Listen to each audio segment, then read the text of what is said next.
senador Jean Paul Prates, indicado pelo governo para presidir a Petrobras, afirmou nesta quarta-feira que a estatal não fará intervenção nos preços dos combustíveis. A política de preços a ser adotada, conforme ele ainda vai discutir, e levará em conta a prática do mercado. Ainda nesta quarta, o CAD, o Conselho Administrativo de Defesa Econômica, pediu a abertura de uma investigação para apurar se os postos aumentaram os preços dos combustíveis de maneira organizada durante o período de transição entre os governos de Jair Bolsonaro e de Lula. Sobre essas especulações de preços dos combustíveis no Brasil, a gente conversa agora, gentilmente nos atende, deputado federal Danilo Forte, do União do Ceará. Tudo bem, deputado? Como sempre, muito bem-vindo aqui à Jovem Pan.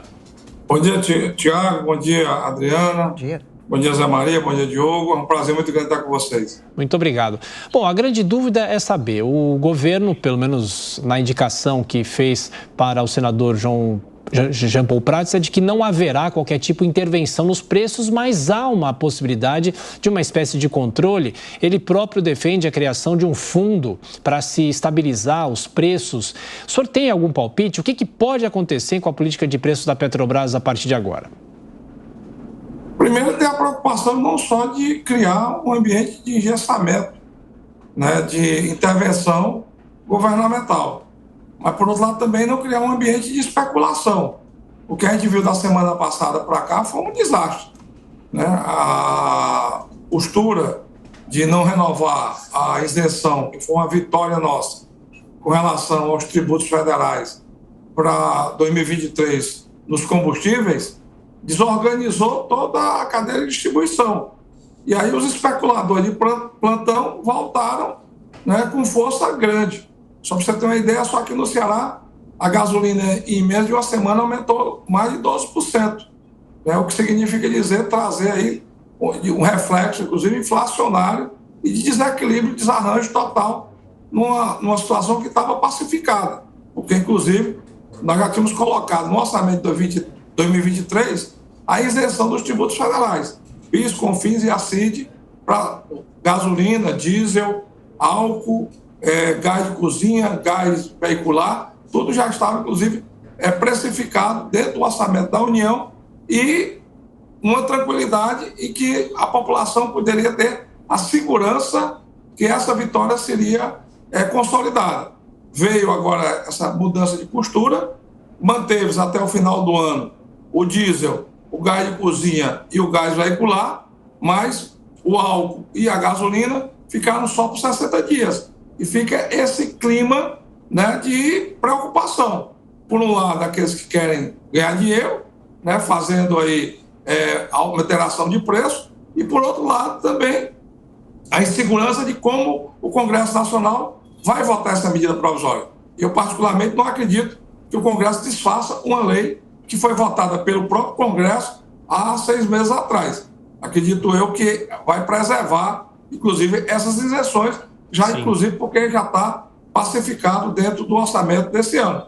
E, por outro lado, também entendo, né, que a postura da Petrobras, como a maior refinadora de petróleo do país, né, e a grande monopolizadora da industrialização do petróleo no país, ela possa ter uma tranquilidade e não criar um ânimo maior, porque nessa questão as distribuidoras, né, foram que criaram esse ânimo de aumento de preço, né, jogando aí, inclusive, uma insegurança para os donos de postos que refletiram na bomba a sua preocupação, na bomba de gasolina. Então, eu acredito que agora, com essa postura mais assentada que o governo teve, nós vamos ter esses 60 dias para fazer uma planificação. E outra coisa também importante é que também tem que refletir no Brasil a queda do petróleo lá fora, né? Depois, agora, com a nova situação que foi gerada pela guerra, no primeiro momento, o petróleo subiu demais. Agora, o petróleo baixou. E com a baixa do petróleo a preço internacional, também tem que se refletir aqui no Brasil essa redução. Então, eu acho que, por isso é que o PPI diminuiu a importância. O PPI era muito falado quando estava aumentando. Agora que está diminuindo, já não se fala mais muito em PPI. Eu acho que tem que ter o preço conforme o mercado. E dentro do preço conforme o mercado, há hoje uma estabilidade que precisa ser feita, inclusive que foi votada pelo Congresso Nacional. Deputado, na sequência, a pergunta é de Diogo Schelp. Deputado, o futuro presidente da Petrobras, Jean Paul Prats, ele é contra seguir com a venda de refinarias, venda de ativos da Petrobras, inclusive como forma aí de diminuir essa concentração do refino nas mãos dessa empresa. Como o senhor vê essa possibilidade de que essas vendas não ocorram? Todo o segmento do petróleo hoje, a área privada já participa, né? E a Petrobras, inclusive, tem um comodismo muito grande. Quando é bom para ela ser empresa privada, ela se atribui o papel de empresa de economia mista. Quando é bom para ela ser empresa pública, como teve no caso do rombo lá, né, do Petrolão, que a União teve que aportar dinheiro, né, e botar dinheiro da União, nosso, dos brasileiros, inclusive na questão do pré-sal, aí ela se avora de empresa pública. Então, isso precisa ter um clareamento com relação a essa sobreposição. Segundo, estimular a concorrência privada sempre é bom. Agora precisa ter controle. O que aconteceu no caso da Bahia? Privatizou-se a refinaria e não entregou para a refinaria o petróleo produzido dentro do país. Se entregava o petróleo a um preço internacional com custo de frete desse petróleo. Então, a refinaria da Bahia não teve condições de baixar o preço da gasolina, do óleo diesel lá produzido.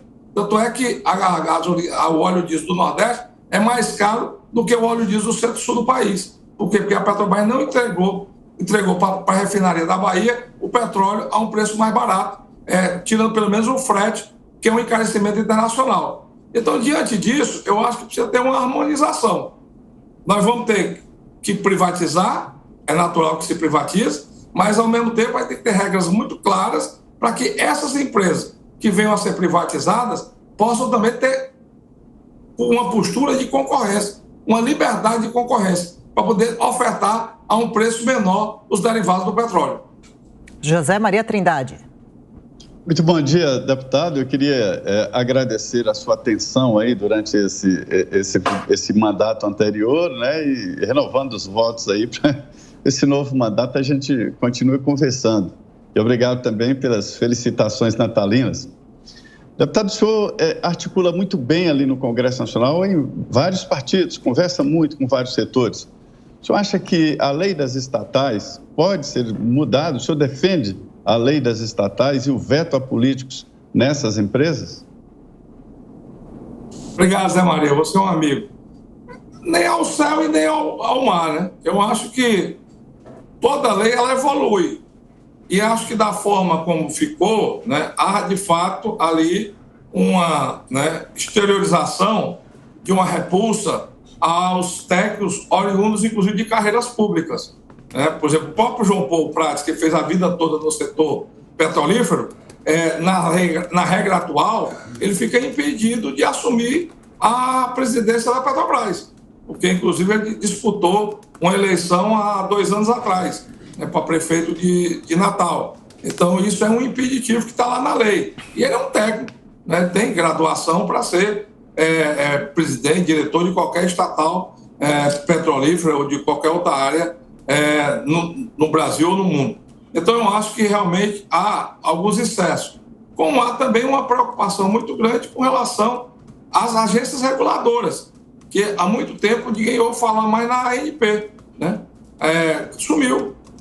Tivemos toda essa batalha, toda essa guerra aí com relação a preço, né? Temos aí que avançar no que diz respeito à política de petróleo no país e como é que vai se dar a exploração, a definição, como o Diogo perguntou há poucos momentos, dessa privatização do setor, né? Inclusive abrindo a oportunidade para mais empresas fazer refino, né? O Ceará, o Maranhão, né, tiveram promessas durante todos os períodos dos 2 governos do PT de refinaria. Aqui no Ceará, o Estado do Ceará chegou a gastar quase 800 bilhões de reais. É muito dinheiro para o nosso Estado. E a refinaria não veio.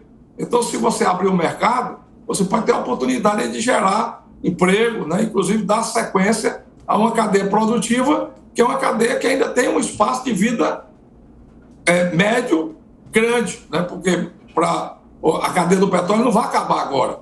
É lógico que a energia verde, a energia limpa, vem com muita força. Mas o carro elétrico ainda é muito caro, nós temos o problema das baterias. Então, tudo isso precisa ser reformado dentro de uma política que a agência reguladora tem um papel muito importante. Então, eu acho que precisa de um protagonismo maior com relação à agência reguladora e precisa de uma atualização com relação à questão da legislação vigente. Deputado, qual o senhor acha que vai ser a reação do mercado ao nome Jean Paul Prates? E, afinal de contas, quais são os verdadeiros poderes e limitações do presidente da Petrobras? O Jean Paul é uma pessoa reconhecida, é um homem de diálogo, né? É uma pessoa afável, é um técnico de conhecimento técnico importante. Eu acho que tem a credibilidade para conduzir a estatal brasileira. Segundo, não pode repetir os erros do passado. Nós já tivemos aí muitas decepções com essa empresa, que foi uma empresa que é um patrimônio nacional. A Petrobras já foi tão querida quanto a seleção brasileira, né? Então, eu mesmo, quando eu estudava engenharia, o sonho de todo estudante de engenharia aqui no Ceará era passar no concurso da Petrobras. Depois ela se desencaminhou, né, e teve aí toda essa imagem distorcida devido aos últimos escândalos que lá aconteceram. Então, tem que estar muito vigilante com relação a isso. E acho que o mercado tem que entender, né, que a qualificação técnica que ele tem, né, dá condição para ele administrar a empresa. Então, eu acho também que não pode haver uma radicalidade por parte do mercado de querer tornar suspeito todos e qualquer indicado que vão dirigir a empresa, indiferente da origem partidária. Senão, o governo não vai poder avançar naquilo que pretende fazer. Não é porque ele é do PT que ele está marginalizado e não poder dirigir a Petrobras. Não, pelo contrário.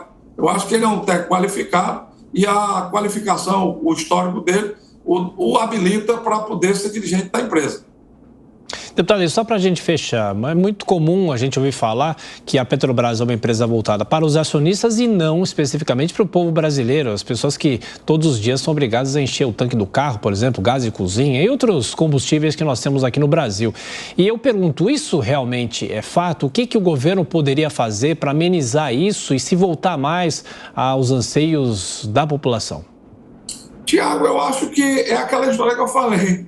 Quando é conveniente ser empresa pública, a empresa pública é nossa, para aportar o dinheiro, para dar o suporte que o governo federal precisa dar. Quando ela quer ser empresa privada, inclusive para beneficiar os sócios minoritários, ela se avora e está aí os lucros exorbitantes que a Petrobras tiveram recentemente, que, como empresa privada, é razoável do ponto de vista do interesse da empresa, mas como empresa pública distorce da necessidade que o Brasil tem, né, de ter ali um equilíbrio entre o financiamento público que a empresa recebeu e a colaboração do lado social que essa empresa pode dar de retorno para a população brasileira. Então, eu acho que aí é uma via dupla que precisa ser equilibrada.